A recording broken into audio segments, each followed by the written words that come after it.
Hi అండి అందరికీ. రీసెంట్‌గా మాకైతే ఒక హోటల్‌లో ఒక ఇన్సిడెంట్ ఎదురైంది. నేను జరిగింది మొత్తం మీతో చెప్తాను. ఆ అబ్బాయికి బుద్ధి చెప్పడం కరెక్టా కాదా అనేది నాకు కామెంట్ రూపంలో చెప్పండి. మొన్న ఒకరోజు హోటల్‌కి నేను, మా హస్బెండ్, మా పిల్లలిద్దరూ తినడానికైతే వెళ్ళాము. అది లంచ్ టైము 12:30 అలా అవుతుంది. మేమైతే లోపలికి వెళ్ళిన తర్వాత మాకంటే ముందుగా ఒక బ్రదరు అక్కడ కూర్చొని లంచ్ చేస్తున్నారు. అయితే మేము కూడా తినడానికి వేరే టేబుల్ దగ్గర కూర్చున్నాం. అయితే మా దగ్గర ఆర్డర్ తీసుకోవడానికని ఒక ఆవిడొచ్చింది. ఆవిడ పెద్దావిడే. మేమైతే బిర్యానీ ఆర్డర్ చేశాము. అది అవ్వడానికి కొంచెం టైం పడతదండి. ఇంకా ఒక 10 మినిట్స్ పడతది. ఈలోపు మీరు వెయిట్ చేయండి అనేసి ఆవిడ చెప్పింది. మేమలా కూర్చొని వెయిట్ చేస్తున్నాము. అయితే మేము కూర్చున్న టేబుల్ పక్కనే మేనేజ్‌మెంట్‌ని చూసుకోవడానికని ఒకతను కూర్చొని ఉన్నారు. అయితే ఆయన మా దగ్గర ఎవరైతే ఆర్డర్ తీసుకొనున్నారో ఆ పెద్దావిడని ఆహ్, అది చెయ్యి, ఇది చెయ్యి అని అరుస్తా ఉన్నాడు. ఆవిడేమో పాపం సర్దండి సార్ నాకు ఒంట్లో బాలేదు. నిన్న ఒంట్లో బాగోకే నేను సెలవు అడిగాను. నాకు సెలవు కూడా ఇవ్వలేదు మీరు అనేసి చెప్తుంది. నీకు హెల్త్ బాగోపోతే నాకెందుకు? నాకు మేనేజర్ సార్ ఎవరికీ సెలవివ్వొద్దని చెప్పారు.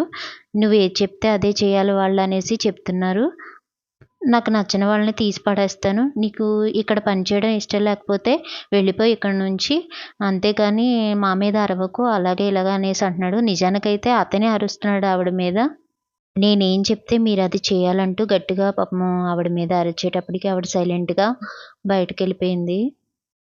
ఈలోపు మాకంటే ముందుగా అక్కడ లంచ్ చేస్తున్నారు కదా! ఆ బ్రదర్ లంచ్ అయితే అయిపోయింది. ఇంకా ఆయన మనీ పే చేయడానికని అతని దగ్గరికి వెళ్ళాడు. అక్కడున్న లేడీస్ ఎవరైతే ఉన్నారో వాళ్ళు కూడా అమ్మ మీరొకసారి బయటికెళ్ళండి. నేను ఈయనతో మాట్లాడాలి కొంచెం పర్సనల్‌గా అనేసంటే వాళ్ళిద్దరూ కూడా బయటికెళ్లారు.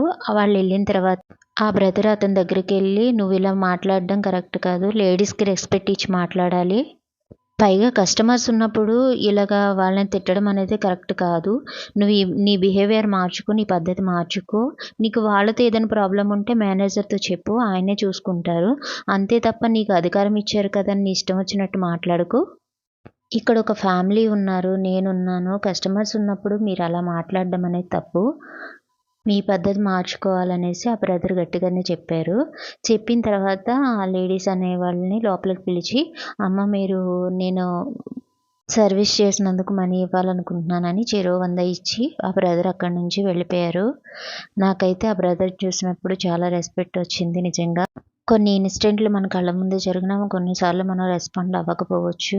అప్పటికి మా హస్బెండ్ నేను అనుకుంటూనే ఉన్నాము. ఏంటి అతను అలా గట్టిగా మాట్లాడుతున్నాడని. ఆ బ్రదర్ చేసింది కరెక్ట్ అయితే